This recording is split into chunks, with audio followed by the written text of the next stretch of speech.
Bienvenue dans votre émission Santé pour tous, émission préventive qui démocratise l'accès à des informations autour de la santé et du bien-être en famille. Aujourd'hui, nous allons parler de chirurgie plastique. À ce titre, nous avons invité Dr Farid Yasser, spécialisé en chirurgie plastique, exerçant en CHU Brugmann, qui viendra nous éclairer sur l'aspect médical et sur le déroulement d'une intervention. Bonjour docteur. Bonjour, merci de me recevoir ici. Merci d'être avec nous. Avec plaisir. Alors, nous avons également avec nous Madame Béjot, psychologue clinicienne. Il lui arrive d'accompagner des patients ayant eu recours à la chirurgie. Elle viendra nous éclairer sur les enjeux psychologiques de ces interventions, mais aussi nous allons parler de tout ce qui a trait à l'image corporelle, à l'estime de soi. Donc merci Madame Béjot d'être avec nous. Merci de m'avoir reçue. Bonjour. Alors, nous avons avec nous également Madame Lequeux qui a eu recours à la chirurgie esthétique et qui vient partager avec nous son expérience. Merci d'être avec nous. Bonjour et merci à vous. Alors, la chirurgie plastique peut intervenir sur l'ensemble du corps humain. Elle est souvent considérée comme une chirurgie pour les riches dont l'avènement ne serait que très récent. Pourtant, cette pratique existe depuis l'Antiquité. Pour l'OMS, la santé dépend d'un état de bien-être physique et psychique. Il ne s'agit pas en effet que d'une absence de maladie ou d'infirmité. À ce titre, la chirurgie plastique est une branche de la médecine qui répond aussi à cette définition. C'est la chirurgie de la restauration et pour certains, nous le verrons, elle permet aussi un mieux vivre. Elle a pour objectif de rendre au patient atteint de son intégrité physique, son apparence initiale, mais permet aussi de gommer par exemple les effets de l'âge ou de modifier un détail physique que certains considéreront comme disgracieux. La chirurgie plastique comprend deux secteurs d'activité, donc la chirurgie réparatrice et la chirurgie esthétique. Donc je vais commencer avec le docteur Farid pour qu'il nous explique un petit peu qu'est-ce que c'est que la chirurgie plastique, du coup, ou peut-être la chirurgie esthétique, la réparatrice. Voilà, parce que c'est pas toujours clair, on fait pas toujours bien la différence entre ces différents types de chirurgie. Oui, bien sûr. Donc la chirurgie plastique, en fait, est définie. C'est la chirurgie plastique reconstructrice et esthétique. D'accord. Et donc, en fait, c'est la spécialité chirurgicale qui concerne principalement la chirurgie de la peau et les tissus mous. Donc, c'est la chirurgie de surface, si on peut dire ça plus simplement. Donc, comme je vous ai dit, du coup, ça touche toutes les régions anatomiques, toutes les parties du corps, excepté le crâne et l'intérieur du thorax. Et donc, on a un champ d'action assez vaste. C'est une chirurgie qui collabore avec toutes les autres chirurgies et ça a un but en fait d'esthétique, mais principalement de réparation et de reconstruction. Donc la chirurgie plastique a toujours existé. Donc comme vous avez dit, de l'Antiquité et partout dans le monde, en Inde, comme en Chine, comme dans le monde arabe et ailleurs. Mais donc elle a toujours existé, mais elle est devenue une nécessité surtout après la guerre, la Première et la Deuxième Guerre mondiale, où on s'est retrouvé avec des plaies importantes, des personnes disfigurées, des membres amputés, et donc c'est devenu une chirurgie importante dans la restauration de l'apparence initiale qu'on avait. Du coup, dans ce qui est la reconstruction. Et dans un deuxième temps aussi, elle permet d'agir sur aussi la vieillesse, ce qu'on aussi, comme vous avez bien dit, la chirurgie esthétique. Oui. Et donc c'est assez vaste comme domaine et les gens en général, quand on parle de chirurgie esthétique ou plastique, ils pensent directement aux stars, à Nip Tuck, aux différentes séries. Ils pensent aux gros seins, aux grosses lèvres, à tout ce qui est très esthétique. Mais la chirurgie plastique en soi, dans les hôpitaux, que ce soit ici en Belgique ou ailleurs en Europe, c'est essentiellement dans 80% des cas la chirurgie reconstructrice dans les hôpitaux publics. Après, bien sûr, il y a une énorme activité esthétique qui a un but de régénération, qui a un but de bien-être et un but d'action sur l'estime de soi. Oui, clairement. Voilà. C'est vrai que moi, j'avais pas trop cette idée-là. Hein. Quand j'entendais chirurgie plastique, moi, je pense à plastique, quoi. Je veux dire, je pense à les poupées, les jolies filles, voilà, on a cette image de la chirurgie. On se dit pas que, voilà, qu'après la guerre, on a dû reconstruire des personnes qui étaient abîmées physiquement et que voilà, que le chirurgien était là aussi pour justement réparer des personnes qui ont été vraiment endommagées physiquement par la guerre. Et donc, du coup, moi, je viens un peu vers Madame Lequeux parce que vous venez un peu en tant que témoin ici. Donc, voilà, avant d'avoir recours à la chirurgie esthétique, qu'est-ce que ça représentait pour vous ? Qu'est-ce que c'était la chirurgie esthétique finalement ? Pour les stars. Vraiment, je voyais ça comme quelque chose que mes parents allaient me tuer, que j'allais jamais pouvoir faire ça, que j'allais être jugée, que c'était vraiment quelque chose réservé à une élite, si on peut dire ça comme ça.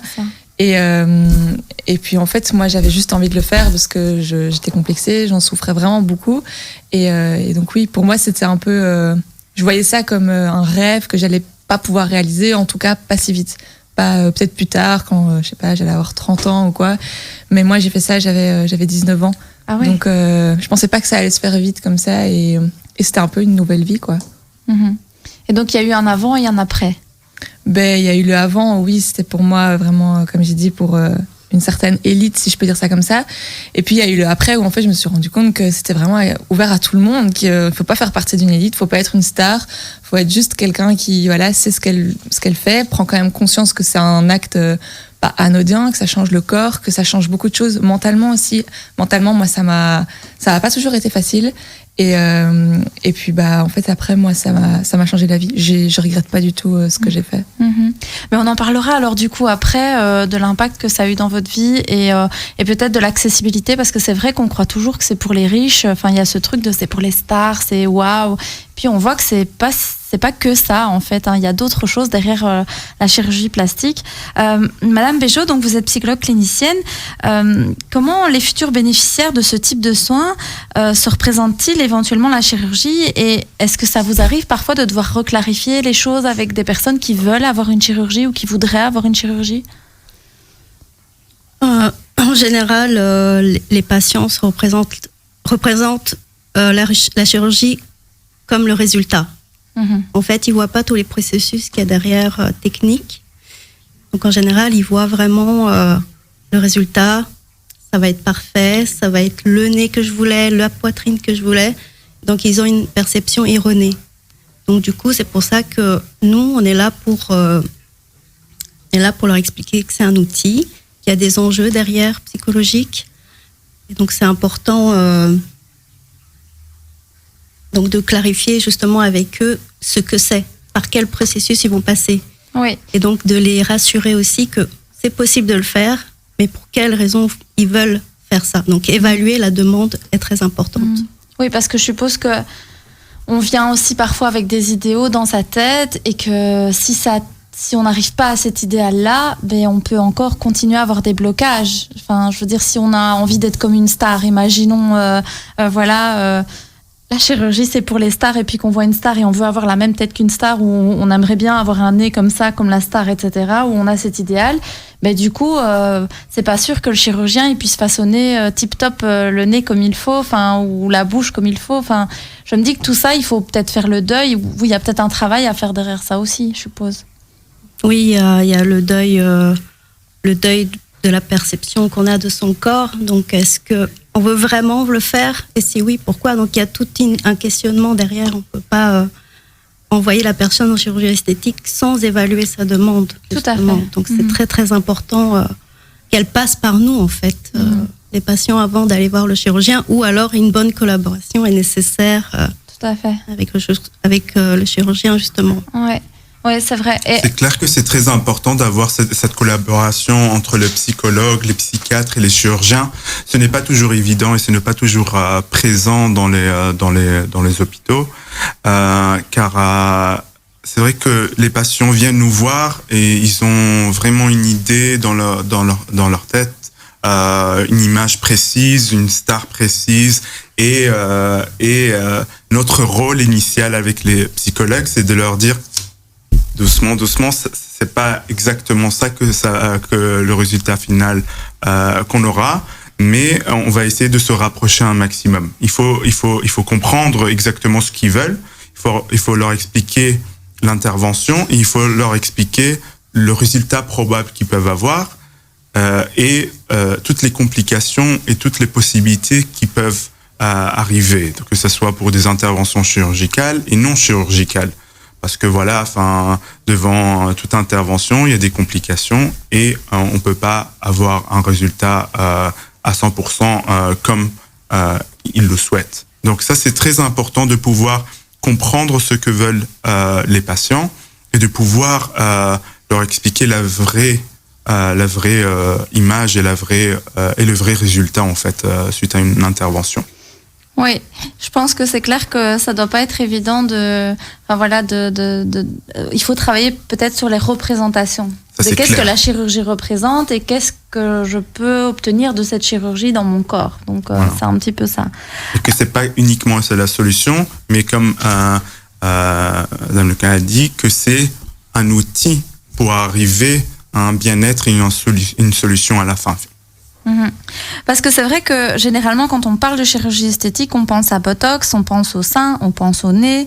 Quelles sont les fausses croyances qu'on entend beaucoup à propos de la chirurgie esthétique dans votre pratique à vous?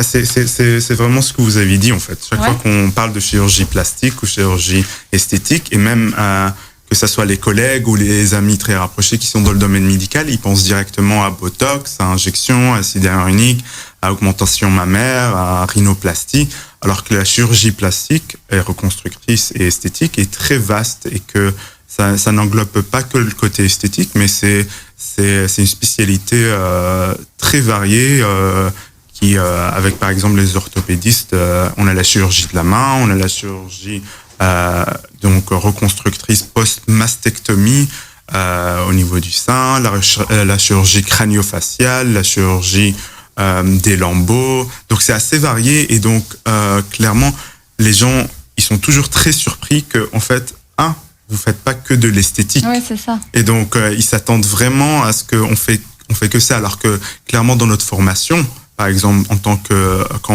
on apprend la chirurgie plastique, c'est essentiellement de la reconstruction. Et tout ce qui est esthétique vient bien sûr à côté, ce qui est très très important parce que au final, même dans la reconstruction, il faut un résultat, il faut un beau résultat. Nous sommes, on va dire, les artistes de la chirurgie. Donc notre but, c'est de ne pas juste, par exemple, enlever une partie, mais c'est d'avoir un beau résultat à la fin. Donc ça, c'est toujours notre challenge, même dans la reconstruction, c'est d'être dans l'esthétique. Et donc il faut trouver cet équilibre et de pouvoir jongler entre les deux pour avoir un beau résultat à la fin. Et donc ça c'est le point essentiel, c'est que les gens s'attendent à ce qu'on fasse que de l'esthétique alors que c'est pas que ça, et ils s'attendent qu'on puisse faire des merveilles alors que parfois il y a des limites à toute chirurgie, il y a des limites à toute intervention et il y a des limites à tout acte qu'on peut faire. Oui, on verra ça un petit peu après la pause, parce que on va discuter du fait qu'il y a des moments où vous dites non. Il y a des moments clairement où on peut pas faire des interventions parce qu'on sent que la personne est trop fragile. Et donc je pense qu'on en parlera un petit peu avec Madame Béjot et avec vous dans quelques instants. Donc on va faire une toute petite pause de quelques minutes et on revient avec vous, chers auditeurs. Vous pouvez tout à fait nous poser vos questions sur ma page Insta ou sur Snap. N'hésitez pas parce qu'on a un petit souci avec le téléphone d'Arabelle.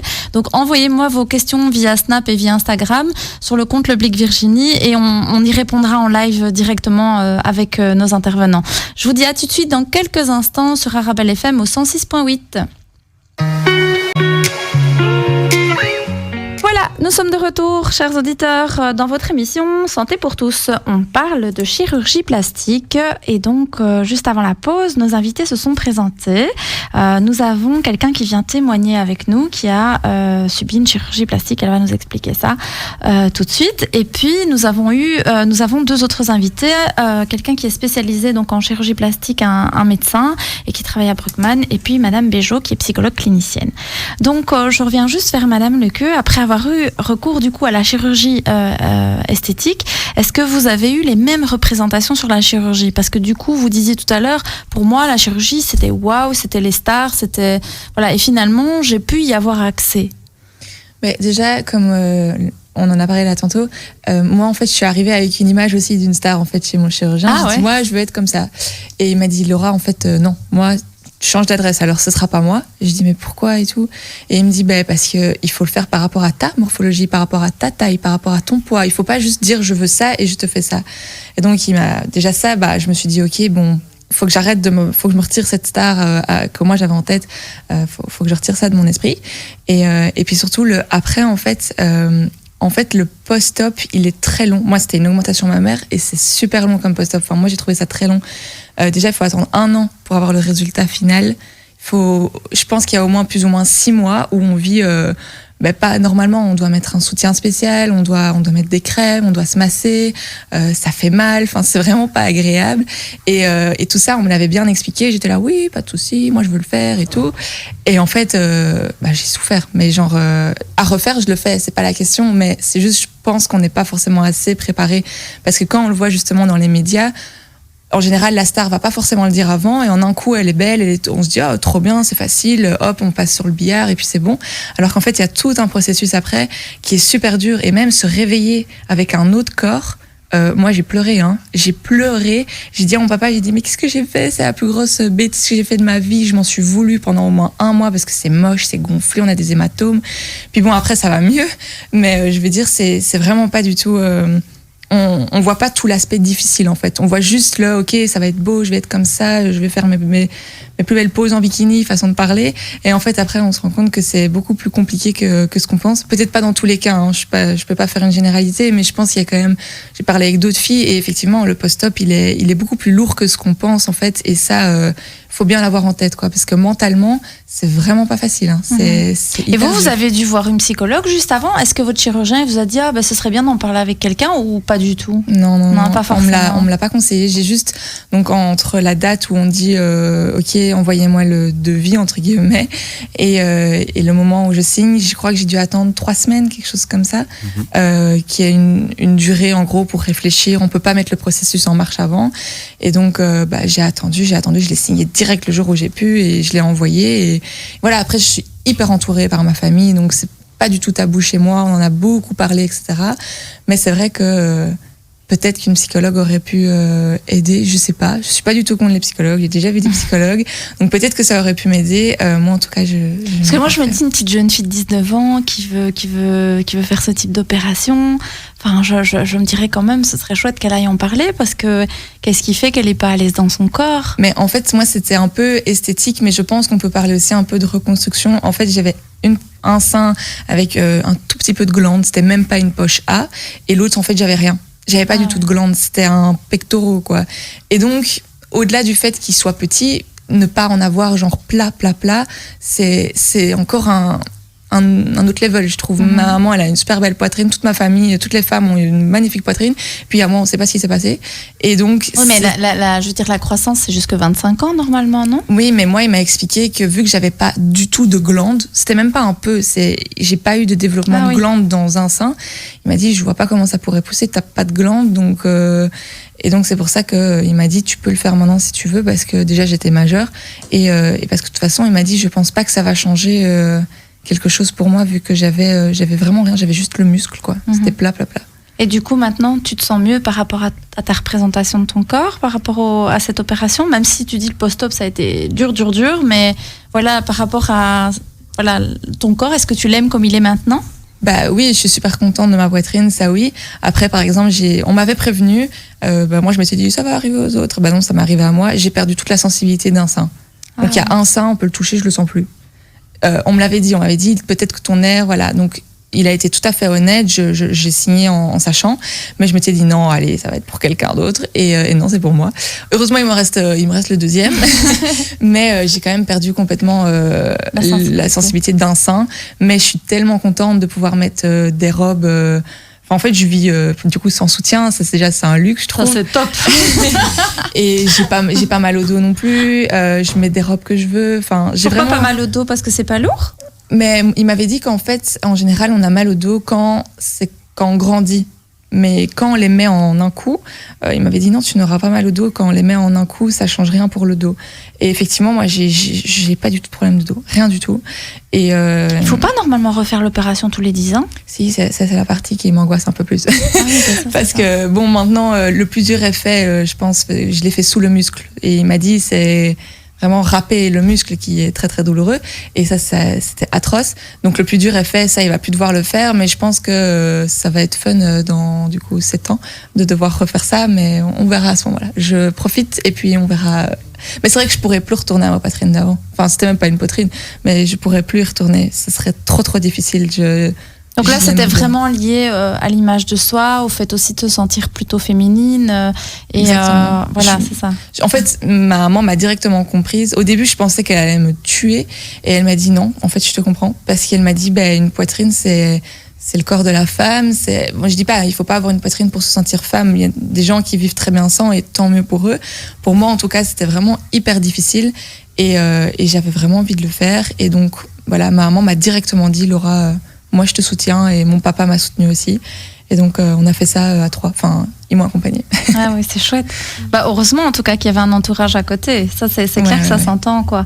Madame Béjot, du coup quand un patient évoque l'envie d'avoir recours à la chirurgie, comment vous allez l'accompagner dans sa prise de décision? Parce que c'est quand même on entend le post-op et tout, enfin on n'est pas au courant de tous ces trucs-là, que ça peut prendre autant de temps dans le fait de récupérer aussi d'une chirurgie. Et puis, comment on peut accompagner une personne dans sa prise de décision?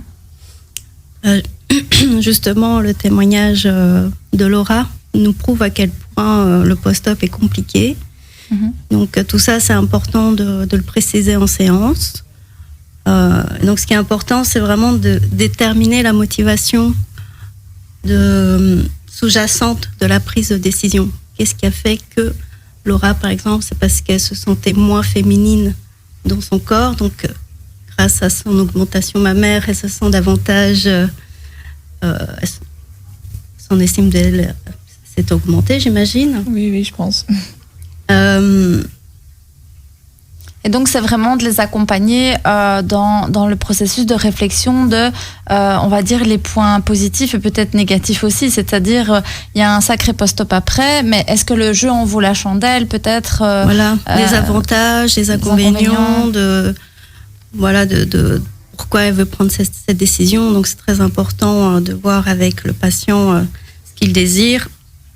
Et c'est important aussi de parler du rapport quel est le rapport qu'elle a avec son corps, qu'est-ce qui l'amène à avoir recours à la chirurgie,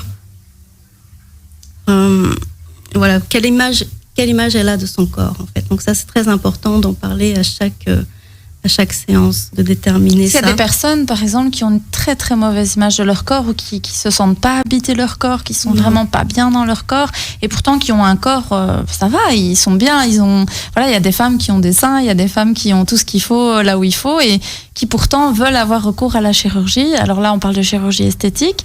Du coup c'est vrai qu'il faut parfois peut-être travailler sur l'estime de soi et la représentation de soi, je suppose. Voilà. Oui.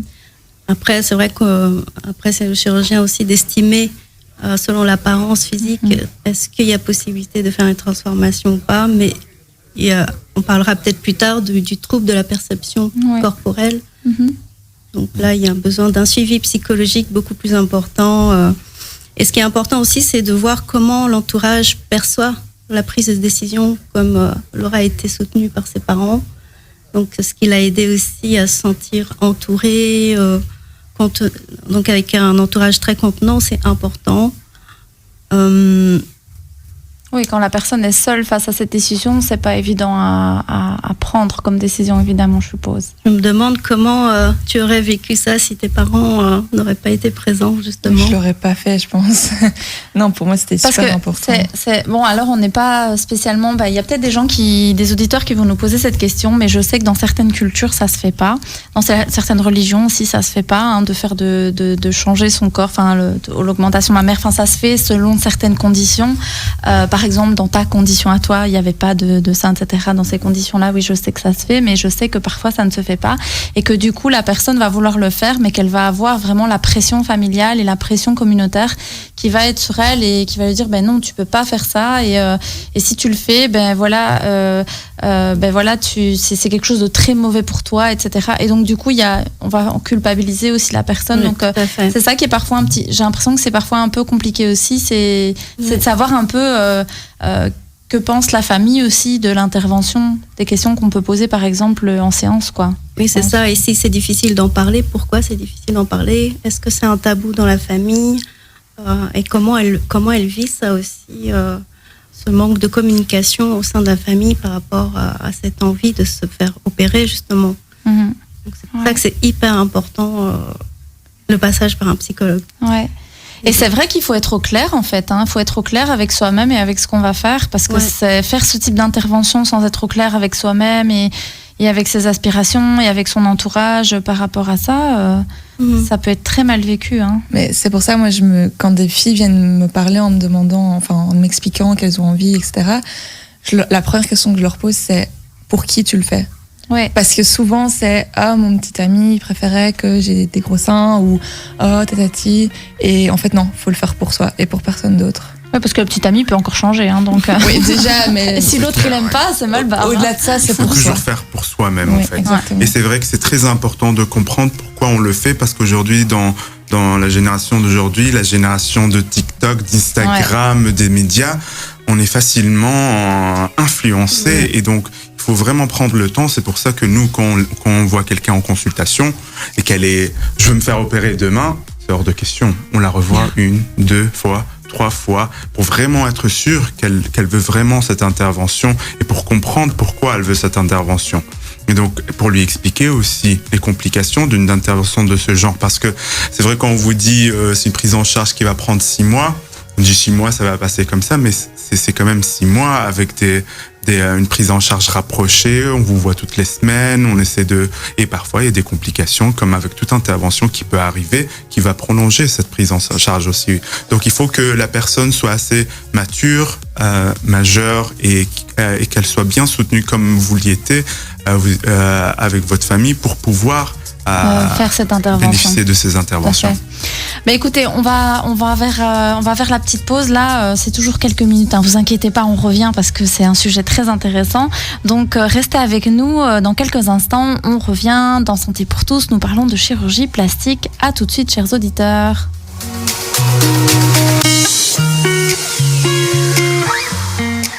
Voilà, nous sommes de retour avec vous, Santé pour tous, au 106.8 sur Arabelle. Vous êtes avec votre animatrice Le Blic Virginie. Nous parlons de chirurgie plastique aujourd'hui.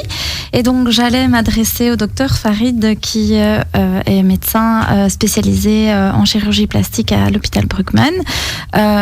Moi, je voulais savoir s'il y avait des examens préalables à faire passer aux patients avant de faire la chirurgie. Parce qu'on a parlé tout à l'heure de tout l'aspect un peu psychologique, de l'entourage, etc., de la réflexion autour de l'image corporelle. Mais est-ce qu'il y a des examens, il y a des personnes qui peuvent pas avoir accès à cette chirurgie ou qui doivent faire quand même des examens médicaux avant l'intervention? Bien sûr, donc avant toute chirurgie, il faut faire un bilan toute chirurgie, bien sûr, il faut faire un bilan préopératoire, donc des prises de sang, comprendre aussi leur histoire médicale, leurs antécédents chirurgicaux, leurs antécédents médicaux, savoir s'ils fument ou pas, s'ils ont des allergies ou pas. Donc déjà, la première consultation est très importante pour connaître le patient.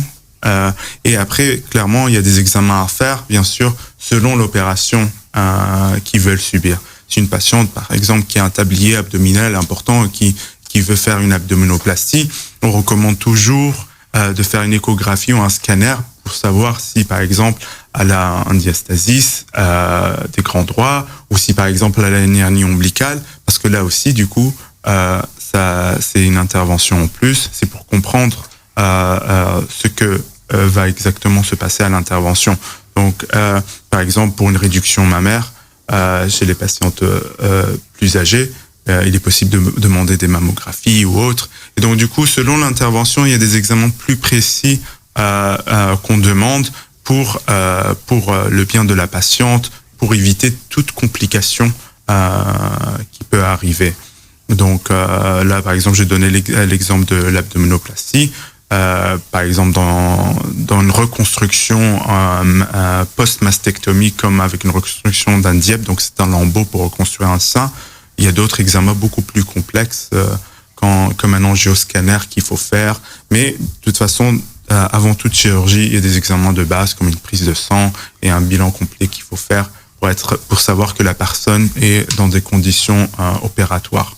Oui, donc c'est possible que par exemple, ils ne rentrent pas dans les conditions pour pouvoir subir une chirurgie. Bien sûr, il y a des patients qui ont beaucoup de complications et de comorbidités qui déconseillent certaines chirurgies. Donc le bénéfice-risque est plus vers avoir plus de risques et de complications. Par exemple, si les patients diabétiques, il faut équilibrer leur diabète avant les interventions, mais bien sûr, ça c'est en collaboration avec les anesthésistes, on essaie de trouver un moyen pour les opérer quand c'est des interventions qui sont urgentes ou dans un contexte esthétique, leur expliquer les conséquences de cette intervention. C'est toujours sous anesthésie générale, en fait?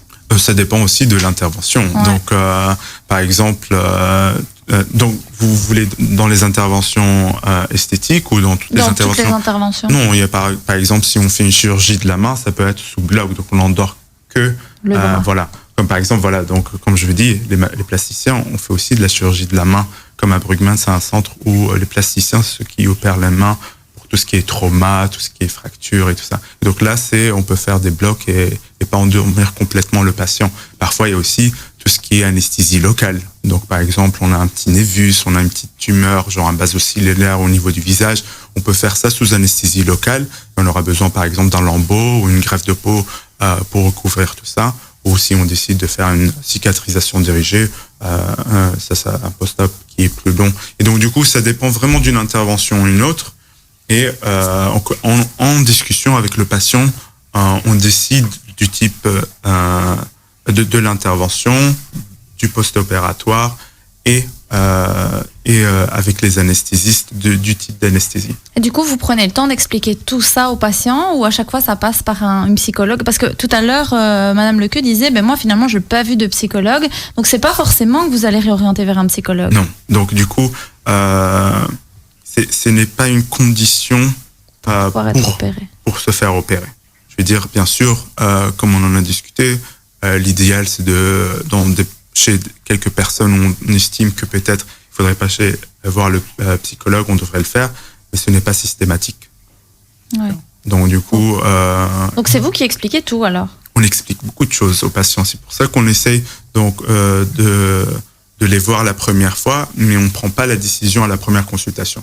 On leur explique l'intervention, les possibilités qu'ils ont devant eux, parce que il y a des interventions qui vont prendre beaucoup plus de temps, alors qu'il y a des interventions plus rapides qu'on peut faire, et on propose les deux solutions. Par exemple, dans la reconstruction mammaire après une mastectomie due à un cancer, on peut faire un DIAP, qui est une intervention qui peut prendre 8 heures, par exemple. C'est une reconstruction microchirurgicale où on prend l'abdomen et on le relie. Donc, on relie les vaisseaux. Donc, c'est de la microchirurgie, c'est très fin. Donc, ça aussi, c'est des choses que chaque fois qu'on le dit aux autres, ils disent, les plasticiens font ça? Oui. Donc, du coup, c'est des interventions plus importantes qui nécessitent 8 heures d'intervention. Et on peut faire une reconstruction avec une prothèse après une mastectomie. Donc, on propose les deux possibilités aux patients et c'est eux qui prennent les décisions. Mais on ne décide pas directement, on les laisse réfléchir, on leur donne des documents, on imprime toujours des documents et on les revoit à plusieurs reprises au cas où ils ont d'autres questions.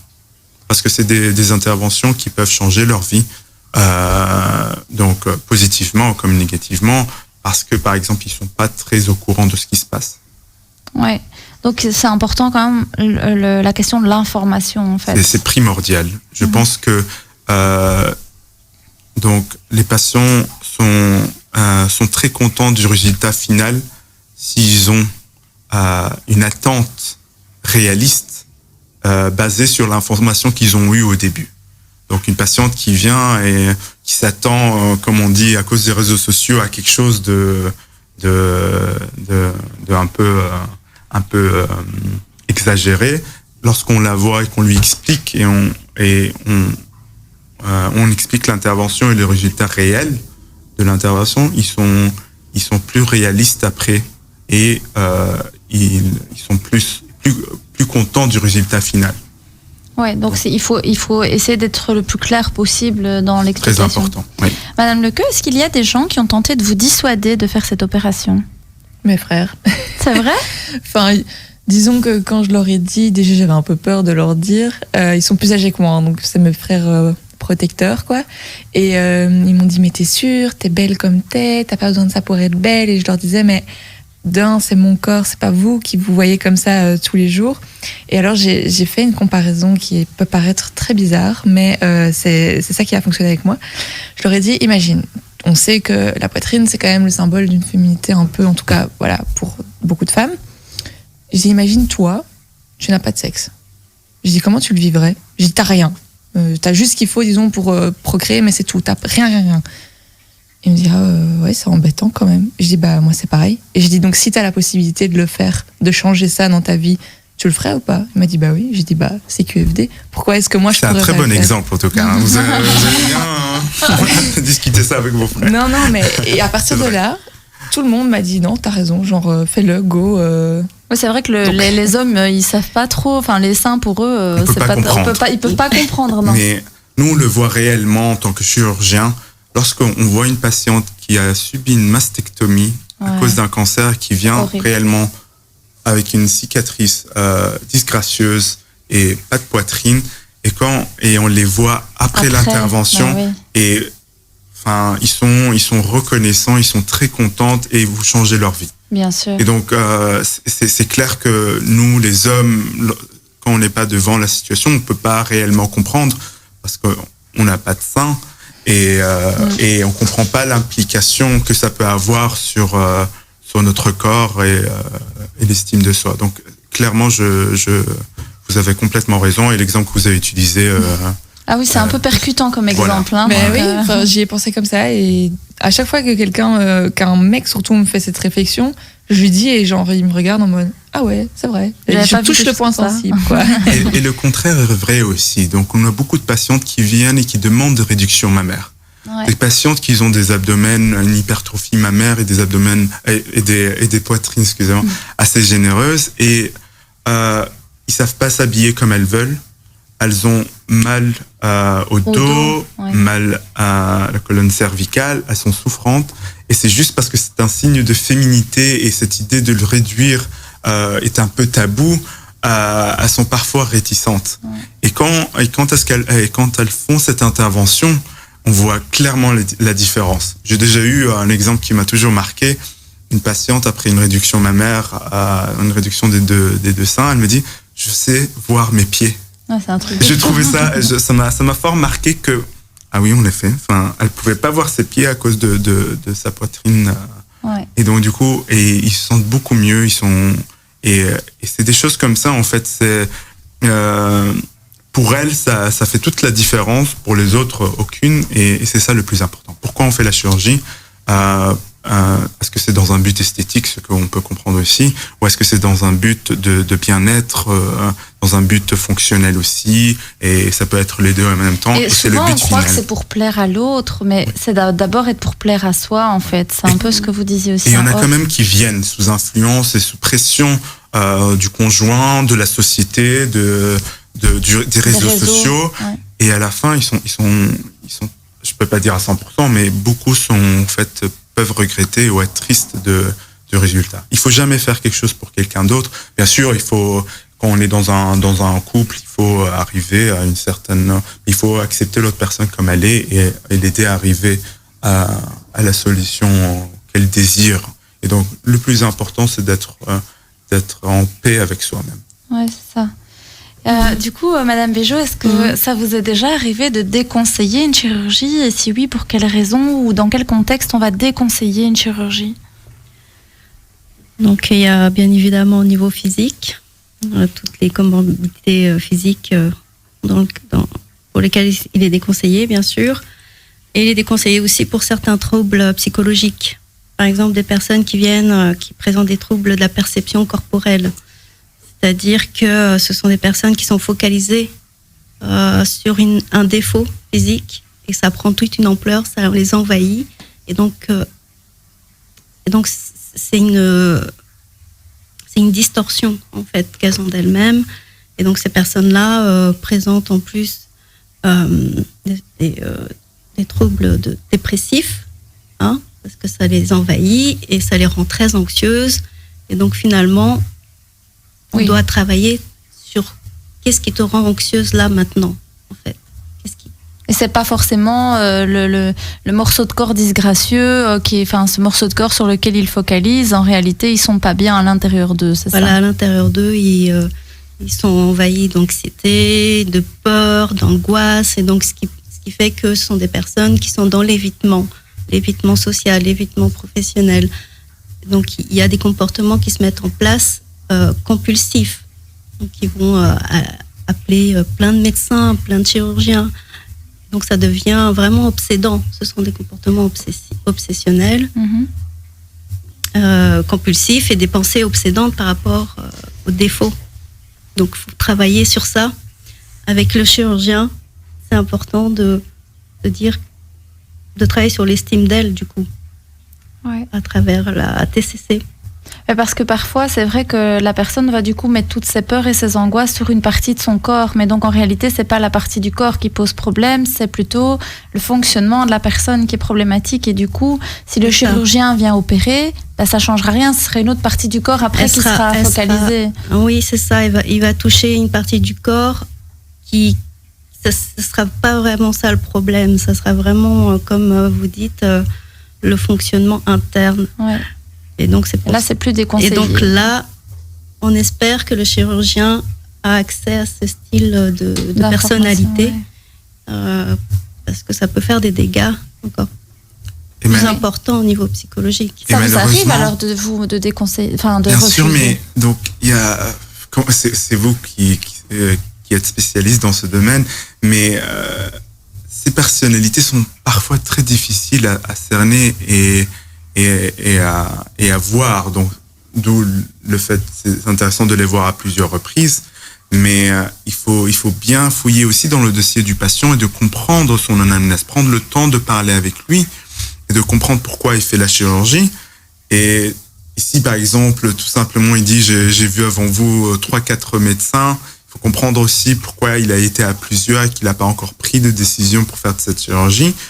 Mais c'est pas toujours évident de cerner les personnes sur un rendez-vous. Donc, mais c'est comme vous avez dit, clairement, c'est très important de comprendre est-ce que c'est dans un acte obsessif ou pas, si c'est dans une situation qui est réaliste en fait.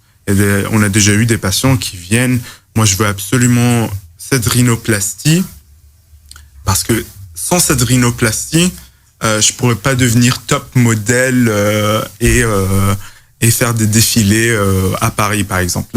Là on réalise que le discours est un peu disproportionné en fait. La chirurgie va permettre à cette personne de devenir modèle ou à cette jeune fille de devenir actrice. C'est exagéré, bien sûr. Il y a des cicatrices qui peuvent être disgracieuses, qu'il faudrait reprendre et qui pourraient améliorer des choses, mais ça ne serait pas la solution pour, par exemple, pouvoir devenir... En plus, ce sont des patients qui sont en général insatisfaits. Si par hasard on les opère insatisfaits du résultat, par après. Oui, moi ça me fait penser à une patiente comme ça. En fait, elle était obsédée par son nez. Elle l'a fait refaire je sais plus combien de fois. Oui. Et c'est vrai que c'était très inquiétant parce que du coup, elle en voulait au chirurgien qui l'avait pas bien fait. Mais moi, je trouvais que son nez était magnifique. Il était super bien fait. Moi-même, j'ai envié son nez. Je me dis, son nez, il est magnifique. Et en plus, elle était très belle.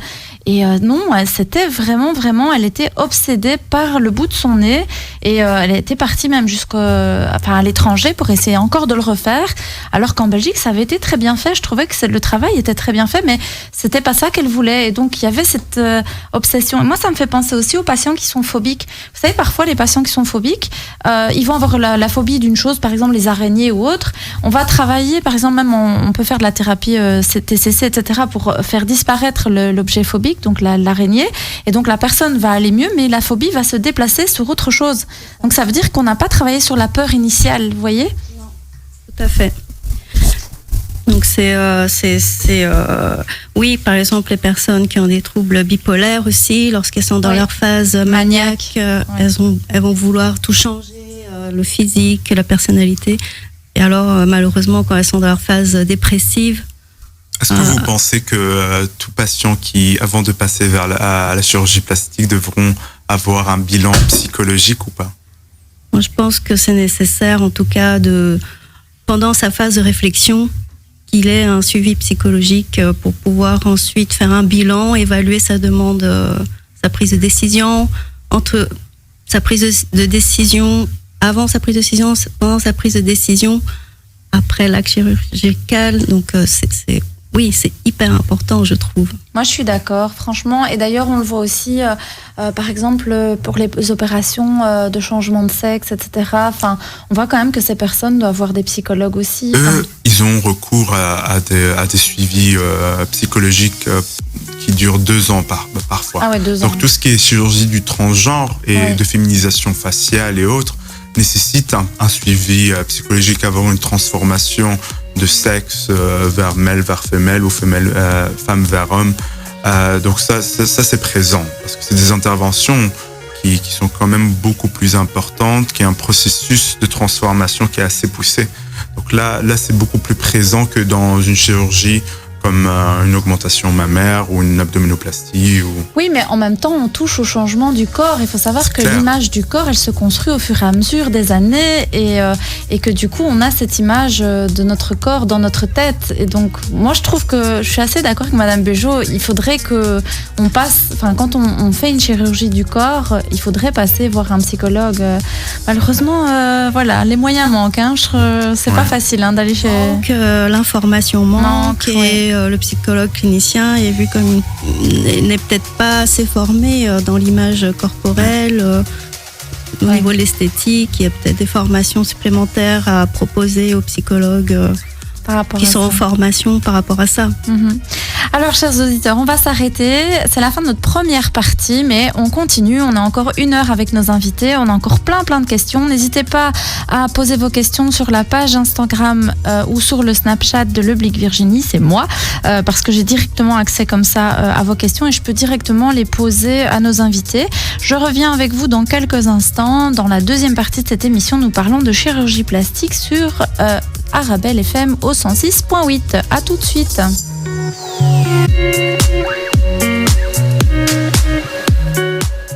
Voilà, nous sommes de retour dans votre deuxième partie de l'émission Santé pour tous. Aujourd'hui, nous parlons de chirurgie plastique avec le docteur Yasser Farid qui justement exerce à l'hôpital Brugmann.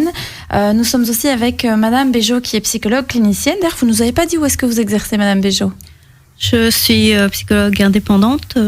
J'exerce dans les cabinets à Ixelles et à Uccle, en collaboration avec d'autres médecins. Avec d'autres médecins. Mais du coup, nos auditeurs peuvent vous retrouver facilement sur Internet, je suppose. Oui, à juniabéjot.be, sur Dr Anytime, donc ils peuvent prendre rendez-vous sans problème. Facilement. Voilà. Et alors, avec Madame Lequeux, qui est venue aujourd'hui nous témoigner de ce qu'elle a vécu face à la chirurgie esthétique, puisqu'elle a eu une expérience là-dedans. Donc, moi, je voulais revenir un petit peu sur ce qu'on disait, sur le fait de refuser certaines interventions. Et donc, je voulais savoir si vous, Dr Farid, déjà rêvé que vous disiez, non, c'est pas possible de faire l'intervention, voilà. C'est rare. Donc ça arrive. Donc, ça arrive quand même. Ça peut arriver, bien sûr. Comme on a eu dans la première partie, on a bien discuté de l'état psychologique du patient. Quand on estime que la demande du patient ne va pas du tout avec le type d'intervention qu'il veut, on peut gentiment refuser de faire cette intervention. Par exemple aussi, on peut refuser de faire une intervention lorsqu'on estime qu'on n'est pas les plus spécialisés dans ce type d'intervention. On peut pas tout faire, bien sûr. Comme le domaine de la chirurgie plastique est assez vaste, à la fin, les gens se spécialisent dans des domaines de plus en plus. Et, comme il y a plus de plasticiens qui font plus de mains, il y a d'autres qui font plus de lambeaux, de reconstruction de seins. Il y en a d'autres qui font plus la chirurgie faciale. Et donc, on peut refuser des chirurgies, en effet, lorsqu'on estime que c'est pas pour le bien du patient aussi. Lorsque le patient désire un résultat qu'on trouve qu'il n'aura pas. Donc, par exemple, il y a beaucoup de patients qui viennent nous voir, qui veulent, par exemple, dans le domaine de l'esthétique, par exemple, des lèvres beaucoup plus pulpeuses. Il y a des chirurgiens plasticiens qui préfèrent donner un résultat, faire bien sûr des filures au niveau des lèvres, mais avec un résultat plus naturel. Il y a beaucoup de plasticiens qui acceptent de ce que le patient veut, et il y en a d'autres qui n'accepteraient pas parce que ça sort du naturel. Et donc, c'est une discussion, ça dépend des chirurgiens, ça dépend de ce que le patient... donc il y a des chirurgiens, en fonction de leur style, ils peuvent refuser Parfois, aussi. Oui, bien sûr. Et aussi, ça dépend de ce qu'on se trouve. Par exemple, en Belgique, on a tendance à rester dans le naturel et de vouloir faire de l'esthétique, mais discrète, on va dire. Alors que dans d'autres pays où c'est dans l'exagération, c'est dans l'augmentation et tout ça. Donc, est-ce qu'il y a des dangers à la chirurgie? Comme toute chirurgie, il y a des dangers. Il y a des complications, il y a des risques liés à l'anesthésie, par exemple. Donc, quand c'est des chirurgies qui nécessitent des anesthésies, il y a des complications, comme des hématomes. Il y a des risques à tout. Mais du coup, à chaque fois, on rappelle les risques généraux et aussi les risques spécifiques d'une intervention à une autre. Une intervention comme une reconstruction par lambeau peut aussi échouer. Le lambeau peut ne pas prendre et on se retrouve avec un échec de l'intervention qui nécessitera d'autres interventions après. Donc, c'est pour ça que c'est très important la communication avec le patient. Ça, on l'a dit plusieurs fois déjà à l'émission et je pense qu'on peut le répéter encore 10 fois parce que c'est très, très important pour que le patient comprenne les risques liés à une intervention. C'est vrai qu'on ne se rend pas toujours compte qu'il peut y avoir des dangers par rapport à ça. Madame Béjot, est-ce que vous avez déjà entendu des peurs par rapport à la chirurgie dans vos consultations? Est-ce que certains patients se plaignent d'avoir peur ou vous disent « j'ai peur de ça ou de ça » Enfin, quelles sont les peurs en général qu'on retrouve par rapport aux interventions? Ce sont les peurs d'anticiper le résultat. Et ce sont aussi les peurs par rapport aux anesthésies. Ah oui. Donc aux anesthésies générales, souvent, ils sont très angoissés parce qu'ils se disent peut-être que je vais mourir. Donc il y a une angoisse de mort qui est présente. Donc même s'il y a l'angoisse de mort qui est vraiment présente, et donc c'est vraiment les rassurer là-dessus que on va pas forcément mourir après une anesthésie générale, quoi. Oui, après, c'est vrai que ça fait quand même peur. Et puis, de toute façon, je pense quand on est sous anesthésie générale, on est dans un moment où on perd complètement le contrôle. On ne se souvient de rien, on est endormi profondément. Donc, c'est vrai que si une personne est déjà anxieuse, ça peut être encore plus angoissant. Oui, voilà. Donc, d'où ça... Et donc, ça joue ça sur sa prise de décision aussi. Et vous devez connaître, par exemple, vous devez connaître quand même un minimum, en fait, sur tous ces aspects médicaux-là pour pouvoir rassurer le patient. Parce que c'est vrai que parfois, les patients, ils viennent nous poser plein de questions.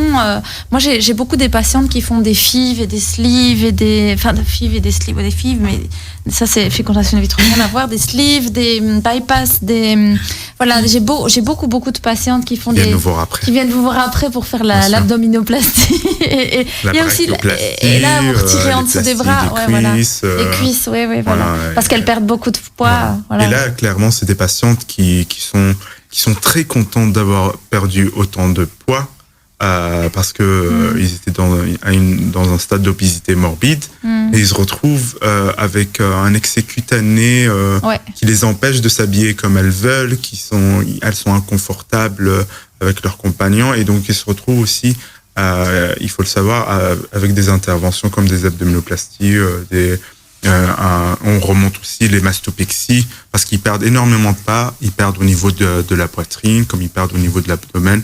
Et là, c'est clairement. Mais du coup, ils ont des cicatrices partout alors. Mais en fait, c'est plus les cicatrices, c'est pas les cicatrices qui les dérangent. Donc clairement, ils ont des cicatrices partout, mais avec le temps, les cicatrices s'affinent et se voit presque plus. Elles sont toujours là, bien sûr, mais elles se sentent beaucoup mieux parce que elles ont plus ce tablier abdominal, elles sont plus comme par exemple les brachioplasties, les patientes se retrouvent avec un excès cutané, ils se disent on ressemble à Batman, et donc du coup là clairement ça joue beaucoup sur leur état psychologique et leur intégration dans la société, parce que déjà il y a parfois ce refus des personnes obèses et quand ils perdent leur poids, elles se sentent déjà aussi mal à l'aise à cause de cet excès cutané. Donc comme vous voyez, la chirurgie plastique, c'est une spécialité qui est assez vaste et qui est partout dans la chirurgie post-bariatrique, dans les interventions post-bariatriques, dans les interventions oncologiques et autres. Donc c'est assez vaste. Je voulais savoir comment votre entourage, peut-être plutôt les amis, alors parce que tout à l'heure vous nous avez parlé de vos parents, mais ont réagi quand vous avez décidé de faire cette chirurgie. Je l'ai dit à ma meilleure amie et à mon copain. Et en fait, eux, ils étaient tout à fait ouverts. Enfin, je veux dire, voilà, ils comprenaient que oui, voilà, ça me faisait souffrir et que j'en avais envie et que surtout je le faisais pour moi. Mais par contre, ce qui est très rigolo, c'est qu'en fait, vu que j'avais pas de poitrine, je mettais du rembourrage. Et donc en fait, personne n'a remarqué que je m'étais mis des seins, vu que j'avais en fait le soutien avant qui faisait comme si j'avais une poitrine. Du coup, en fait, personne d'autre, à part mes deux meilleurs amis, même mes amis relativement proches, avec qui je faisais des soirées et tout, en fait, ils n'ont rien vu. Ils savaient pas du tout.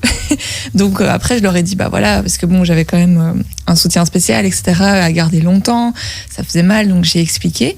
Mais ils étaient tous méga choqués parce que déjà... Ils s'y attendaient pas. Ils s'y attendaient pas et ils avaient pas remarqué à quel point j'en avais pas, en fait, vu que je le cachais bien. Donc c'est même pas... c'est vraiment là que je trouve ça parlant, c'est que je l'ai pas fait pour montrer aux autres que j'ai de la poitrine, vu que de toute façon, je le faisais semblant avec un soutien, mais je l'ai vraiment fait parce que moi, quand je me voyais dans une glace, j'étais triste et que je me sentais pas bien et que en bikini, alors là, c'était l'enfer. Et donc au final, mes amis, de toute façon, c'était fait. Donc c'était trop tard, même s'ils auraient voulu me dire quelque chose, c'était fait. Et je me suis dit que si c'était des vrais amis, ils comprendraient. Il y en a qui m'ont jugé, j'ai su que c'était pas des vrais amis, ce ne sont d'ailleurs plus mes amis. Vous avez eu beaucoup de jugements? Oui, il y en a même, par exemple, les quelques premiers jours. Moi, je suis un peu une tête brûlée, donc je suis retournée en cours 3 jours après. Mais je pouvais pas porter mes sacs, du coup, et je savais pas ouvrir ma ceinture pour aller à la toilette. L'air de rien, on sait plus faire tout ça, hein. On sait pas s'essuyer, c'est super douloureux, etc. Et donc, j'avais demandé à mon ami, j'ai dit, tu veux bien juste m'ouvrir ma ceinture? Le reste, je fais, mais ouvre-moi juste ma ceinture. Ah ben non, t'as fait tes seins, maintenant faut assumer. Qu'est-ce que ça peut te faire de juste m'ouvrir ma ceinture, enfin je veux dire et donc c'était des pics comme ça. Bon là ces gens-là je ne les parle plus du tout parce que j'ai compris que c'était pas des amis, mais je veux dire peut-être c'était un peu de la jalousie ou peut-être, enfin j'en sais rien du tout, c'est pas mon problème en soi, mais les gens en Europe jugent extrêmement vite. Oui, sur la chirurgie esthétique on a beaucoup d'a priori c'est hyper tabou, vraiment. Moi j'en parle beaucoup très ouvertement sur mon compte Instagram et au début, avant de le dire, je l'ai dit il y a quelques mois, déjà personne le voyait parce qu'ils sont vraiment très bien faits, c'est hyper naturel, donc en général les gens le savent même pas. Et j'ai eu beaucoup de gens qui m'ont dit mais c'est trop bien d'en parler parce que justement vu que c'est tabou, en fait ce qui rend la chose encore plus tabou, c'est qu'on n'a pas accès aux informations. On trouve pas facilement des vidéos YouTube en français avec des filles par exemple qui donnent leur ressenti. Je prends YouTube parce que c'est une plateforme connue où les gens vont chercher quand ils veulent une info, mais je veux dire on n'a pas la facilité d'accès en fait en Europe à vraiment des témoignages d'une fille de mon âge. Moi, qu'est-ce que j'aurais voulu avoir une fille de 19 ans qui faisait un témoignage. Peut-être que ça aurait été négatif, peut-être positif, mais franchement, ça m'aurait fait plaisir. Et c'est pour ça que maintenant j'en parle, parce que je me dis, moi, à l'époque, ça m'aurait fait plaisir d'avoir quelqu'un qui en parle ouvertement et qui en parle autant en parlant des côtés négatifs comme le post-op qui était vraiment compliqué, mais des côtés positifs qui maintenant, ça va faire 3 ans que je les ai et je suis super contente, quoi. Ouais. Mais du coup, on n'a pas des cicatrices aussi Si, mais moi, avec la poitrine, c'est vraiment juste dans l'arrondi. C'est une petite cicatrice, en fait. Moi, j'ai 8 cm, mais c'est vraiment dans l'arrondi. En dessous du sein ? En dessous, oui, ici. Et donc, en fait, ça se voit pas du tout. Donc, même moi, en fait, après, je cicatrice super bien, mais parfois, je sais même pas où elle est, en fait. Donc, et pourtant, 8 cm des deux côtés, c'est quand même... parfois, non, je les vois même plus. Ah oui. Bon, on va devoir s'arrêter quelques instants, une petite pause et on revient dans vraiment quelques minutes, chers auditeurs. Donc, si vous avez des questions, n'hésitez pas à venir sur ma page Instagram, Le Blic Virginie, ou sur mon Snap. Comme ça, je peux avoir directement accès à vos questions et je pourrai y répondre plus facilement avec nos intervenants. À tout de suite sur Arabelle FM.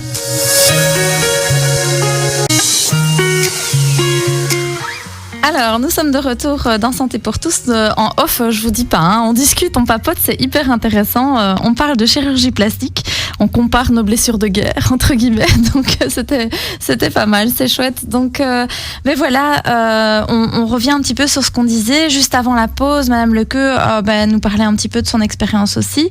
Et donc, voilà, moi, je voulais savoir, Dr Farid, on dit qu'il y a des méthodes de moins en moins invasives et qui sont moins lourdes pour les patients. Est-ce que vous pourriez expliquer ? Parce que j'ai entendu, justement, ma sœur venait, me disait, ouais, mais demande au chirurgien, là, ça peut être sympa. J'aimerais bien savoir, il paraît qu'on doit plus se faire opérer tous les 10 ans et qu'il y a moyen de faire des augmentations mammaires, mais moins invasives. C'est vrai ça ou c'est pas vrai ?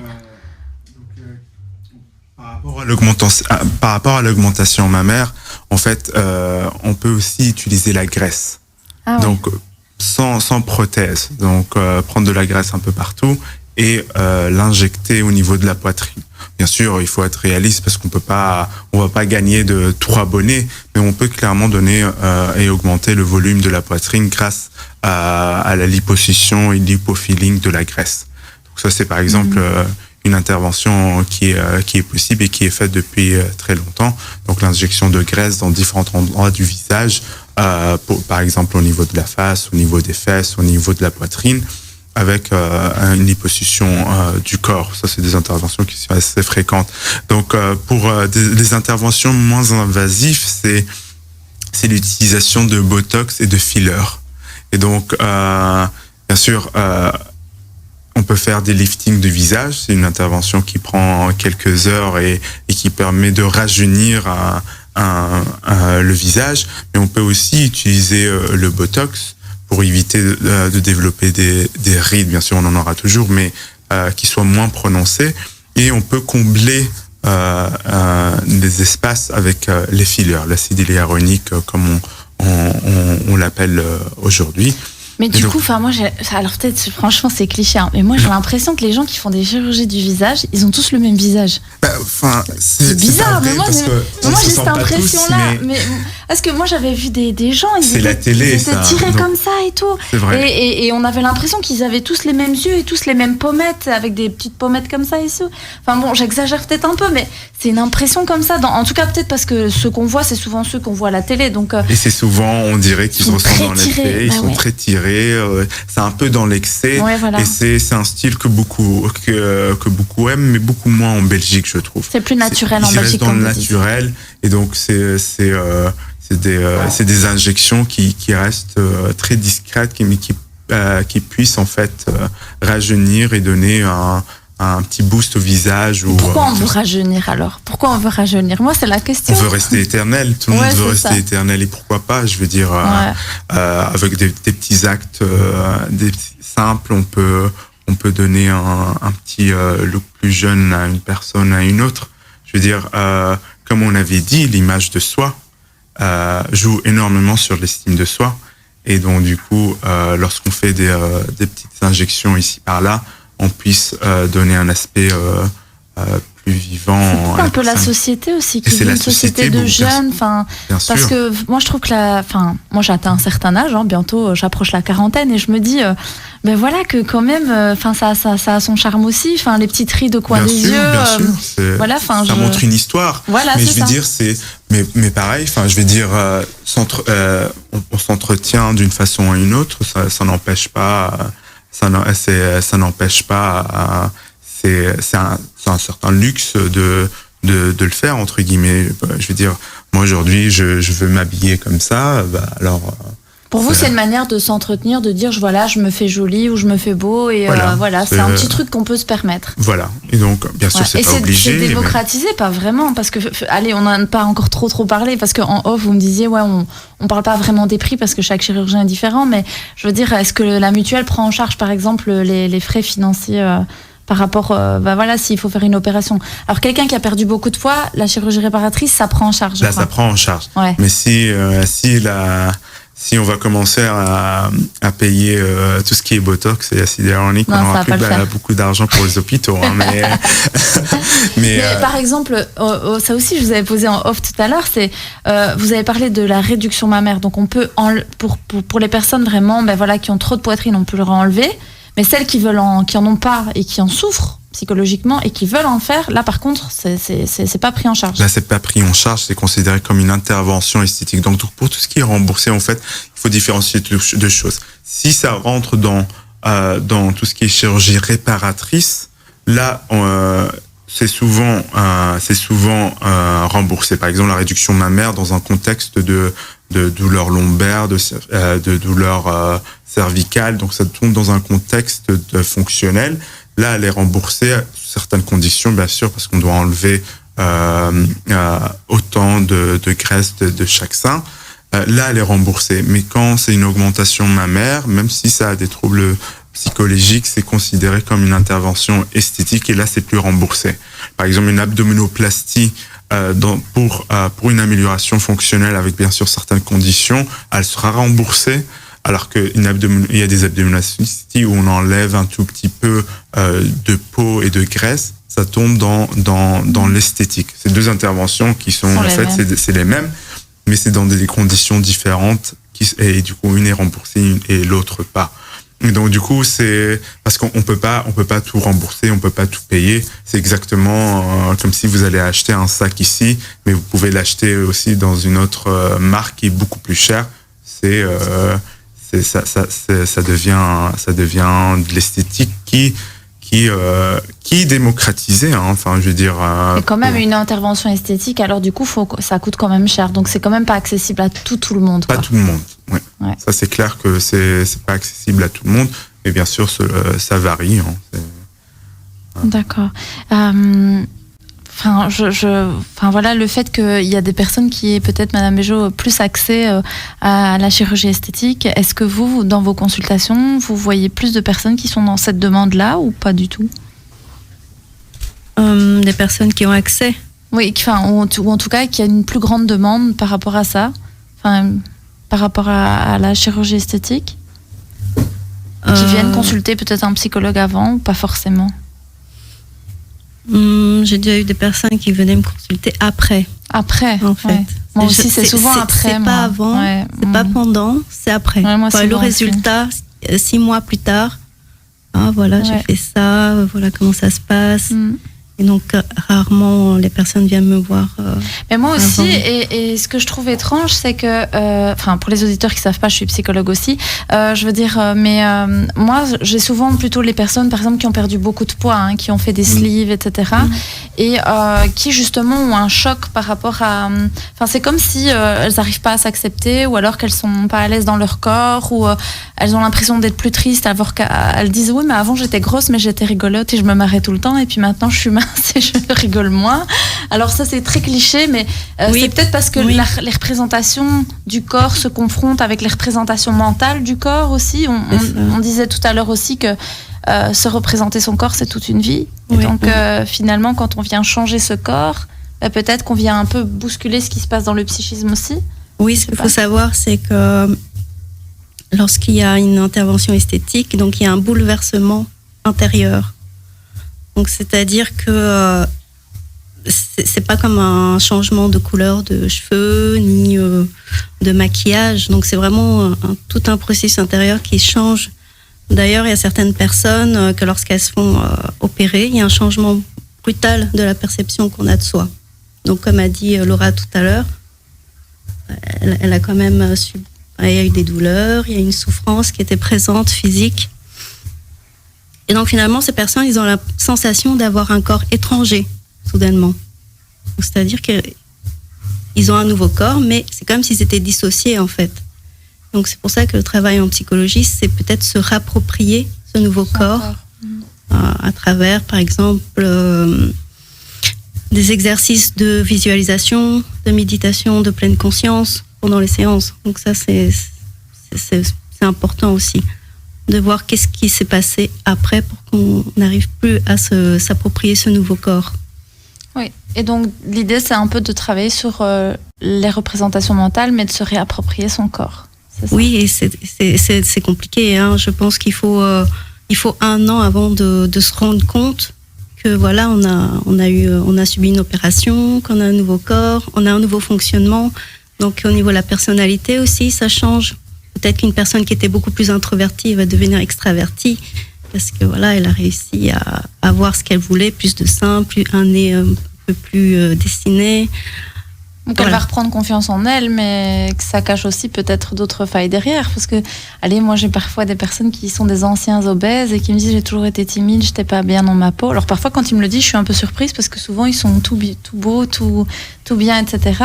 Ils disent ben non, moi toute ma vie j'ai été rejetée, c'était pas facile. Donc il y a ce travail à faire de l'histoire. C'est pas parce qu'on voit à l'extérieur quelque chose qu'à l'intérieur c'est la même chose. Donc ouais.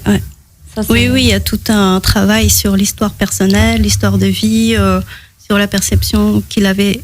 Est-ce qu'il y a un changement de la perception qu'il avait de son corps avant et maintenant? Est-ce qu'il y a une différence? Donc vraiment. Moi, ça me fait penser au processus de la grossesse aussi, c'est-à-dire que c'est un processus qui dure 9 mois. Enfin, au début, on a un beau petit corps de jeune fille, et puis après, bon, voilà, on a notre enfant. C'est pas toujours très joli après. Et donc, du coup, il y a tout ce truc de cette préparation, de se dire, bah oui, je dois un peu, faire un peu le deuil parce que mon corps change. J'ai ma peau qui est étirée, j'ai mon ventre, j'ai mes seins, etc. Enfin, et donc, il y a tout ce travail de deuil à faire du corps de jeune fille qu'on avait. Et pour accepter la venue d'un enfant aussi après. Il y a, comme vous dites, donc le travail de deuil, de faire le deuil de l'ancien corps pour accepter. Donc il y a tout un processus d'acceptation du nouveau corps psychologique et physique. Ouais. Et donc au niveau du... Voilà, donc s'il n'y a pas ce travail psychologique, je pense qu'à un moment donné, on peut rejeter ce corps et avoir peut-être des problématiques, des rejets. Peut-être, je ne sais pas comment ça peut se passer. Des rejets au niveau organique, c'est-à-dire qu'il peut y avoir un rejet Bon, ça, c'est plutôt au niveau organique. mais c'est un petit peu pareil au niveau psychologique. Hein. Lorsqu'on rejette, du coup, on a une image. Oui, on peut être pas bien dans son corps. L'image, on peut délirer. Une bonne estime de soi. Mais si on n'arrive pas à accepter ce nouveau corps, il peut avoir de nouveau une faible estime de soi. Oui. Il y a une souffrance qui s'ajoute. Mademoiselle Lequeux, ça a pris du temps pour vous, le fait justement d'accepter, parce que vous avez dit tout à l'heure, au début quand je suis sortie et qu'il y avait des bleus, que j'avais fait l'opération, j'étais un peu en mode choc. Et puis après, bon voilà, ça a pris combien de temps pour accepter ce nouveau corps, accepter la douleur, est-ce que ça a pris du temps? La douleur, moi, elle est passée après 1 semaine. Vraiment, ça allait mieux. Bon, c'est vraiment une douleur atroce, mais après 1 semaine, ça va mieux, pour moi en tout cas. Mais en fait, j'ai eu, ce qu'on en parlait maintenant, en fait, j'ai rejeté complètement ma poitrine alors que je l'ai voulu. Hein. Je l'ai voulu pendant toute mon adolescence, j'ai voulu une poitrine. Et en fait, quand je l'ai eu, j'ai eu des crises d'angoisse de me dire, wow, j'ai 2 bouts de plastique en moi. Qu'est-ce qui se passe? En fait, j'ai eu des peurs, mais j'ai eu des montées d'angoisse, etc. Je n'osais plus jamais me coucher sur le ventre. Je dormais tout le temps sur le ventre. C'est fini. Je dormais plus sur le ventre.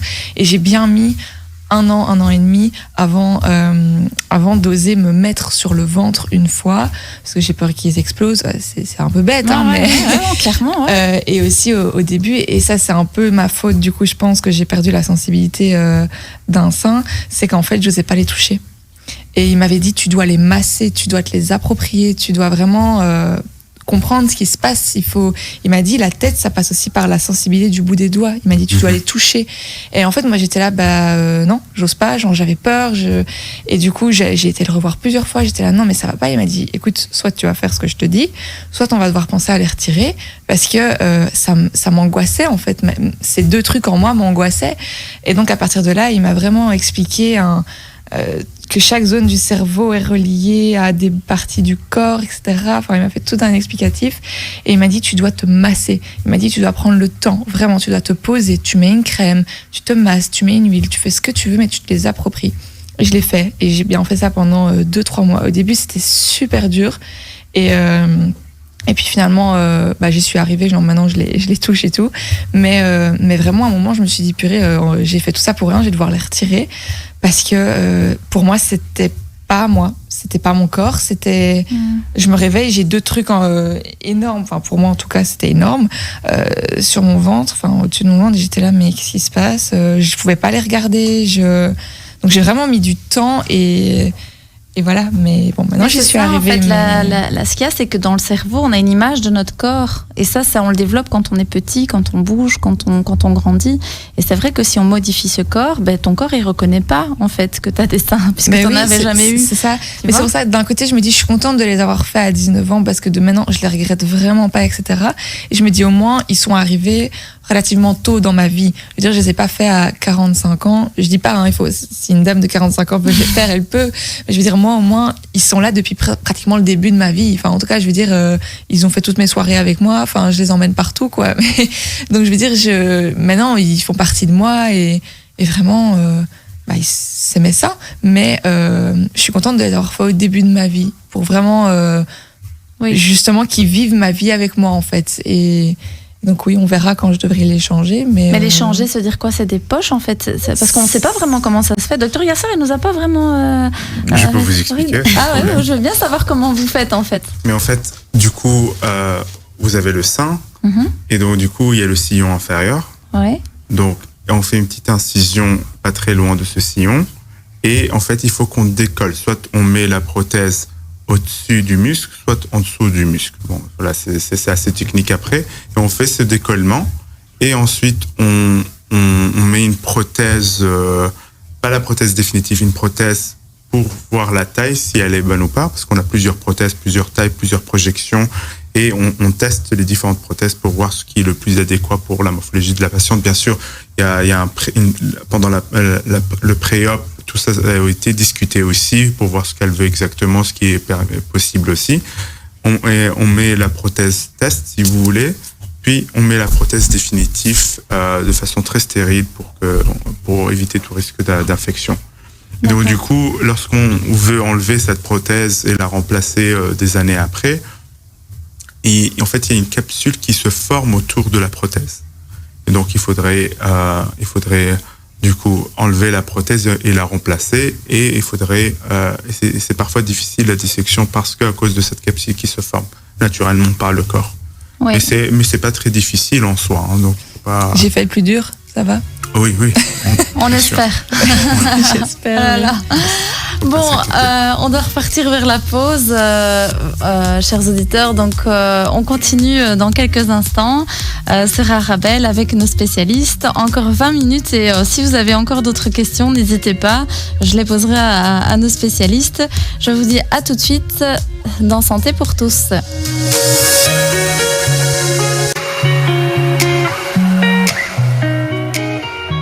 Voilà, alors on est de retour, toute dernière partie dans votre émission Santé pour tous. On parle de chirurgie plastique.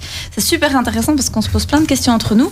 Là, il y a une auditrice qui nous dit j'aimerais faire une augmentation mammaire car je suis très complexée, mais j'ai très peur de l'opération. Je ne sais pas comment elle se déroule culturellement chez nous. En plus, ça ne se fait pas. Donc moi, je dirais... Peut-être d'un point de vue du chirurgien, comment vous répondriez, et peut-être d'un point de vue psychologique, comment vous répondriez. Je ne sais pas qui veut commencer. Les 10, s'il vous plaît. Oui. Les 10 sphères. Madame Béjot.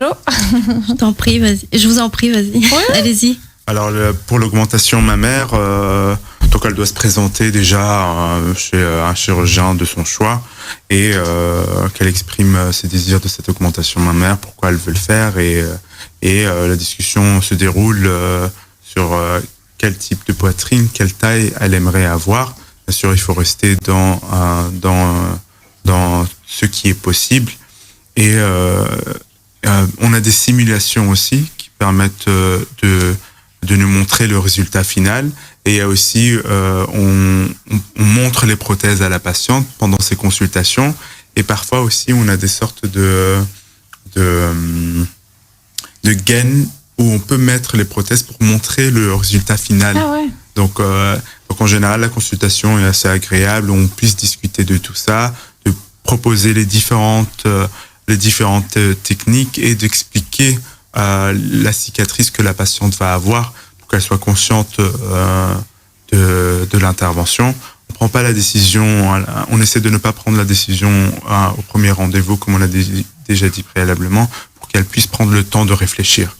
Et donc l'intervention se déroule après le rendez-vous chez les anesthésistes avec les pré-op nécessaires et c'est une intervention qui peut prendre 1 heure maximum. 1 heure et demie s'il faut, mais voilà, c'est une intervention très simple avec une petite cicatrice. Ça dépend aussi si on décolle le muscle ou pas. Ça dépend aussi la position de la prothèse et du type de prothèse qu'on va mettre. Donc ici, c'est un peu essayer de la rassurer par rapport à l'intervention, lui donner des informations. C'est une intervention qu'on fait, qui est faite partout au monde et qui fait très régulièrement. C'est une des interventions plastiques qui est le plus faite dans le monde, donc soyez rassurés, c'est très simple à faire. Bien sûr, il y a des conséquences à toute intervention. Le post-opératoire, comme on en a discuté, peut être compliqué, mais il faut être conscient de ça. Mais il faut pas avoir peur. Si vous voulez le faire, allez-y avec beaucoup de confiance. Et dans la question de madame, là je reviens vers madame Béjot du coup, parce qu'il y avait j'ai peur et culturellement ça se fait pas chez nous. Donc moi c'est 2 trucs qui m'ont un peu tiqué dans son témoignage. Qu'est-ce que vous travailleriez avec elle par exemple? Moi je travaillerais avec elle. Quelle est la perception qu'elle a de son corps et travailler quelle peur elle là présente. Est-ce que c'est la peur de l'anesthésie, la peur de mourir, la peur voilà, travailler toutes ces croyances sur ce qu'elle sait par rapport à la chirurgie plastique et surtout culturellement, tiens, comment dans ton pays, comment est vue la chirurgie esthétique.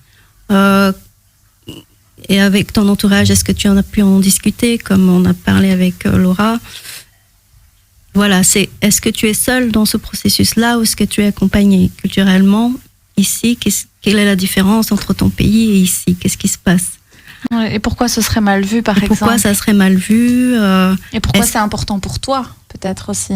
Ça, qu'est-ce qui est important pour toi, cette opération? Et quelle est cette peur peut-être d'être discriminée aussi dans sa culture? Est-ce que c'est la peur de l'opération ou est-ce que c'est la peur d'être mal vue par son entourage? Ouais. C'est marrant parce qu'on a beaucoup parlé de l'augmentation mammaire. Je suppose que, comme vous disiez, statistiquement, c'est quelque chose qu'on fait plus, mais vous faites aussi de la réparation.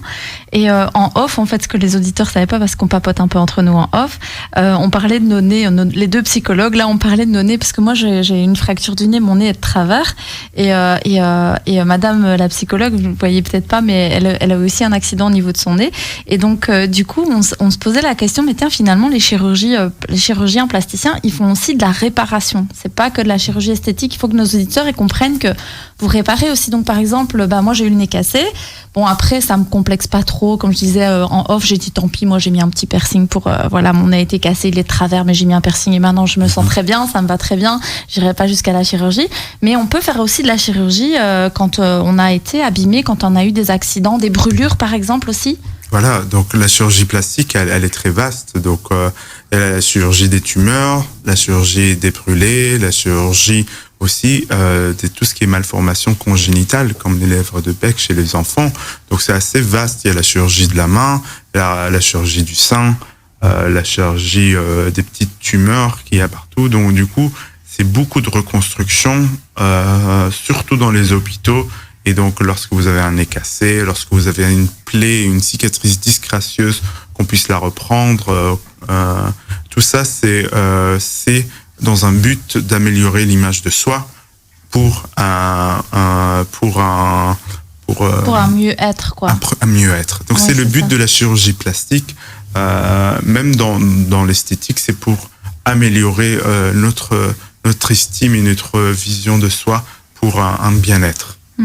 Madame Béjot, c'est très profond en fait. Ça a un impact c'est une des spécialités qui a un impact physique important, mais aussi psychologique chez une personne. Madame Béjot, vous pensez ça que cette chirurgie-là, elle a un lien, par exemple, avec une faible estime de soi-même? En tout cas, ça touche à l'estime de soi. Donc, une personne, comme dit le docteur, une fois que la personne a eu accès à la chirurgie, l'augmentation de l'estime de soi est présente. Donc, on est tellement focalisé sur le défaut, sur notre image corporelle négative, que ça nous empêche de vraiment d'avoir confiance en soi. Donc, il y a un lien notable avec...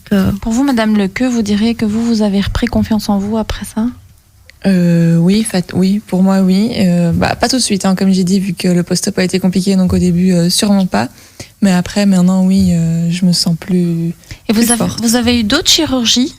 J'ai fait mon menton et mon nez un peu il y a 2 jours par injection d'acide hyaluronique. Voilà. Et ça fait quoi ça? Ça fait quoi ça en fait? Mais en fait, donc donc ça aussi c'est des croyances. Enfin, tout le monde croit que toute injection c'est du botox, mais en fait non, il y a le botox, c'est qui est une toxine qui agit sur les muscles et qui se contracte, et donc pour éviter qu'on ait des rides.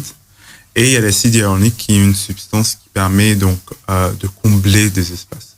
Donc par exemple au niveau du nez, lorsqu'on a une dépression qu'on veut combler, on peut injecter de l'acide hyaluronique et de combler cet espace. Lorsqu'on a une ride ou une cicatrice, on peut aussi l'améliorer avec ces injections. Et donc on peut, comme Laura nous a dit, faire un nouveau, comme elle a fait il y a 2 jours aussi, utiliser des fillers, donc l'acide hyaluronique, pour améliorer son menton par exemple. Et donc c'est des injections. Donc là c'est non invasif, bien sûr il y a des dangers à tout bien sûr, mais qui permettent de remodeler les différentes parties du corps. Mais c'est de l'acide qu'on met dans sa peau. C'est de l'acide hyaluronique qui c'est pas dangereux? Non, c'est notre corps en produit. Donc du coup, par exemple, comme beaucoup demandent pour les vallées des larmes, par exemple, pour combler moi, ça fait partie de moi, ça fait partie de ma personnalité. Obligée que je dois avoir des... C'est pour montrer que je travaille dur et que je suis une bosseuse. Personne ne dit que vous ne travaillez pas dur, que vous pouvez... Non, mais déjà maintenant, on me dit tout le temps que j'ai l'air jeune. J'ai 37 ans, on me dit toujours, t'as l'air d'avoir 30 ans. Je me dis, purée, si moi je fais de la chirurgie... Je trouve que vous donnez... on dirait que vous avez 32, 33 ans. Ouais, non, j'ai 37 ans. Et quand je dis que j'ai un ado à la maison, on me dit, mais c'est pas possible et tout. Alors je me dis, si je fais de la chirurgie, on va me donner 25 ans. J'ai dit, je suis plus crédible en tant que psychologue.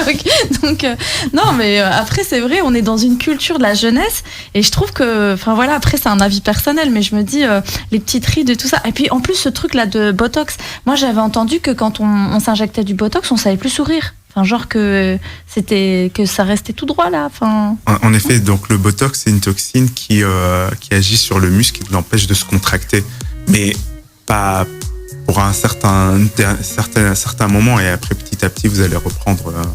Et donc, c'est pas au niveau essentiellement de la bouche, mais plus au niveau du front et au niveau autour des yeux.